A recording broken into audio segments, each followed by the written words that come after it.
स्वागत है आप सभी का हमारे इस ऑनलाइन मैथमेटिक्स की पाठशाला में जिसका नाम है प्रज्ञान।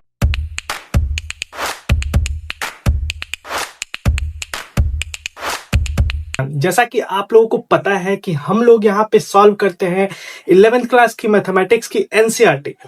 लेकिन आज जो मैं टॉपिक लेके आया हूं ना, ये टॉपिक 10th से रिलेटेड। मेरे बहुत सारे बच्चों ने मुझे कमेंट भी करा और ऑफलाइन में मुझसे पूछा भी कि सर इस टॉपिक पे जो है मुझे वीडियो चाहिए, या फिर ये टॉपिक मुझे समझ में नहीं आ रहा है, क्लियर नहीं, आप अच्छे तरीके से आसान तरीके से इसका एक वीडियो बनाओ। तो बहुत लोगों के डिमांड पे मैं ये वीडियो लेके आया हूँ। आज का जो क्वेश्चन है ये बहुत ही ज्यादा इंपॉर्टेंट क्वेश्चन है 10th क्लास के बच्चों के लिए, क्योंकि ये बोर्ड में पूछा जाता क्वेश्चन है और बहुत सारे बच्चों को इसमें प्रॉब्लम भी होती है।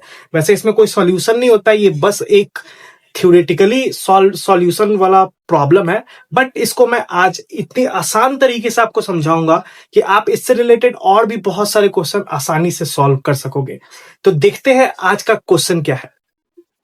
तो हमारा आज का जो क्वेश्चन है वो क्वेश्चन है कि prove that √2 plus √5 is irrational number. जैसा कि आप लोगों को पता है नंबर सिस्टम कि रेशनल नंबर और इरेशनल नंबर क्या होते हैं। रूट वाले जितने भी नंबर होते हैं वो इरेशनल होते हैं, या फिर हम जिसको p/q के फॉर्म में नहीं लिख सकते हैं वो सारे इरेशनल नंबर होते हैं।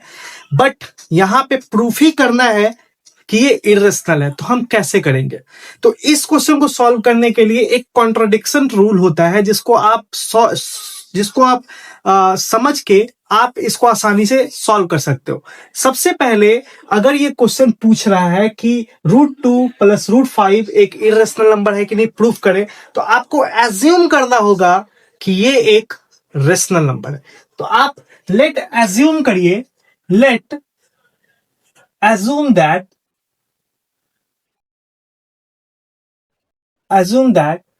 √2 प्लस √5 इज रेशनल नंबर। आपने एज्यूम कर लिया रेशनल नंबर। तो जब कोई नंबर रेशनल नंबर होता है तो रेशनल नंबर कौन सा नंबर होता है? रेशनल नंबर वो नंबर होता है जो p/q के फॉर्म में लिख सकते हैं, जिसको ओके p/q के फॉर्म में लिख सकते हैं। यहां जो p/q है, p/q इज को प्राइम किस लिए? क्योंकि ये वो रेशनल नंबर है जिसको दोबारा हम डिवाइड नहीं कर सकते, यानी कि दोनों के बीच में जो HCF है वो ओनली 1 है। Okay, only 1। सो ये को प्राइम है। अब मान लेते हैं कि ये रेशनल नंबर है। अब इसके बाद के प्रोसेस को समझिए। हम लोग क्या करेंगे, दोनों साइड स्क्वायरिंग करेंगे, स्क्वायरिंग बोथ साइड। अगर आप दोनों साइड स्क्वायरिंग करेंगे तो इस साइड क्या हो जाएगा, आप देखो थोड़ा सा, इस साइड क्या हो जाएगा, मैं छोटा सा स्पेस है, थोड़ा सा कम स्पेस है, तो मैं थोड़ा साइड में आके लिख रहा हूं। इस साइड क्या हो जाएगा, √2 प्लस √5 का होल स्क्वायर हो जाएगा, और इक्वल टू क्या हो जाएगा, p²/q²। अब अगर जब ये हो गया तो इसके बाद का आगे का प्रोसेस क्या होगा, हम अब यहां पे क्या करेंगे, a प्लस बी का होल स्क्वायर करेंगे। तो a² यानी 2, b² यानी 5, ठीक है, और प्लस 2ab होता है तो 2√10 हो जाएगा, ठीक है। और इधर हमारा जो जैसा है वैसा का वैसा ही रहेगा। अब यहां से अगर थोड़ा सा आगे और बढ़ा जाए तो क्या होगा, ये हो जाएगा 7 और ये हो जाएगा 2√10 is equal to q² by q², p²/q²। अब थोड़ा सा आगे का चीज समझो आप, ठीक है। अब यहां तक हो गया, तो क्या हम इस वाले पूरे पोर्शन को अकेले करें? क्या हम इसको इस तरीके से लिख सकते हैं? आप देखो थोड़ा सा बताओ मुझे, क्या हम इसको इस तरीके से लिख सकते हैं, √10 इज इक्वल टू p²/q² -7/2। अब थोड़ा सा इसको मैं और थोड़ा सा मैनेज करना चाहूंगा, ठीक है। ये थोड़ा सा मैं समझाना चाहूंगा। मैंने क्या किया है, मैंने इधर से 7 को इधर ट्रांसफर कर दिया इक्वल के दूसरे साइड, ठीक है। तो माइनस में प्लस से माइनस में चला गया। अब आगे के प्रोसेस को समझिए। आगे का प्रोसेस क्या होगा कि √10 को अकेले करते हुए, ठीक है, √10 को अकेले करते हुए हम लोग क्या करेंगे, p² /q² -7/2 हो जाएगा। इस तरीके से हो जाएगा। हो जाएगा, समझ पा रहे हो आप? होगा कि नहीं होगा? एकदम होगा। अब आपको पता है वी नो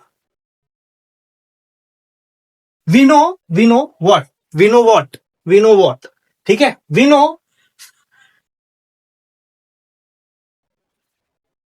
वी नो क्या नो कि p/p² is a rational number. Okay, तो इसमें से अगर हम कोई रेशनल नंबर माइनस करें तो भी रेशनल नंबर होगा, क्योंकि आपको पता है कि rational number minus rational number equal to rational number होता है। और अगर हम किसी नंबर से डिवाइड भी करेंगे तो वो भी एक रेशनल नंबर होगा, यानी कि ये पूरा क्या है, एक रेशनल नंबर।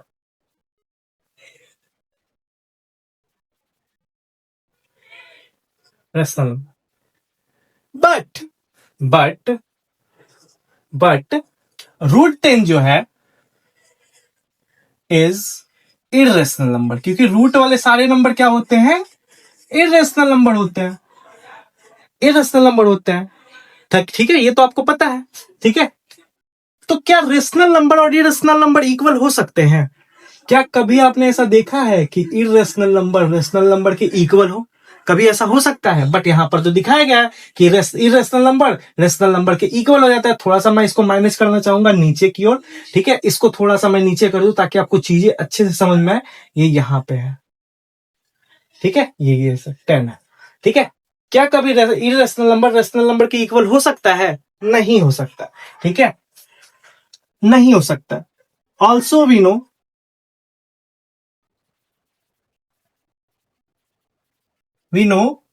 क्या नो, ठीक है, irrational number is not equal to rational number। ठीक है, कभी इक्वल नहीं होगा। ठीक है, तो लेकिन ये कॉन्ट्रडिक्शन पैदा कैसे हुआ? ठीक है, ये कॉन्ट्रडिक्शन पैदा कैसे हुआ कि हमें इक्वल आ गया यहां पे?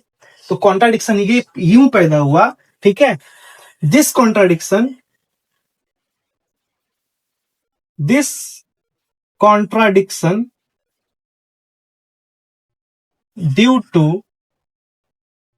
Due to by assuming due to by our wrong assumption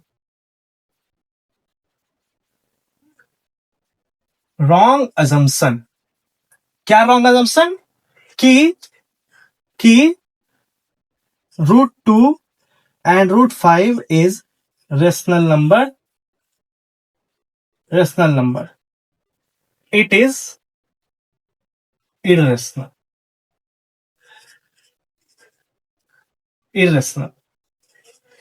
इससे आसान इसको प्रूफ करना पॉसिबल नहीं। अगर आप इससे आसान कर सकते हैं तो कर दे, क्योंकि इसका और भी तरीका हो सकता है। मेरा ये तरीका है ताकि अच्छे बच्चे समझ सके। आई होप सो कि आपको समझ में आया होगा कि ये कॉन्ट्रडिक्शन क्यों पैदा हुआ, क्योंकि हमने शुरू में माना था कि ये एक रेशनल नंबर है। रेशनल नंबर होता तो यहां पर जो इक्वल आ रहा है ये भी रेशनल नंबर होता, लेकिन हमें पता है कि ये इररेशनल है और ये रेशनल नंबर है और ये इक्वल नहीं हो सकता है। तो इसी कारण से ये जो है इररेशनल नंबर है, रेशनल नंबर नहीं है। ठीक है, तो अगर ये पैटर्न आप समझ चुके हो, एक क्वेश्चन में लिख के देता हूं, आप मुझे कमेंट बॉक्स पे उसको प्रूफ करके बताना। √5 + 2 इज इररेशनल। यहां मैं क्वेश्चन आपको लिख दे रहा हूं, इररेशनल, प्रूव दैट। ये क्वेश्चन है, आपको इसको सॉल्व करके दिखाना है। तो आई थिंक सो कि ये क्वेश्चन आपको समझ में आया होगा। मेरा समझाने का तरीका आपको आसान भी लगा होगा, जेन्युइन लगा होगा। तो अगर आपको अच्छा लगा है तो इसको आगे जरूर शेयर करिएगा, ताकि जिन बच्चों को या फिर जिन दोस्तों को आपको ये क्वेश्चन समझ में नहीं आता है वो भी समझ सके। और कैसा लगा ये वीडियो कमेंट बॉक्स में जरूर बताइएगा। Thank you so much. जय हिंद।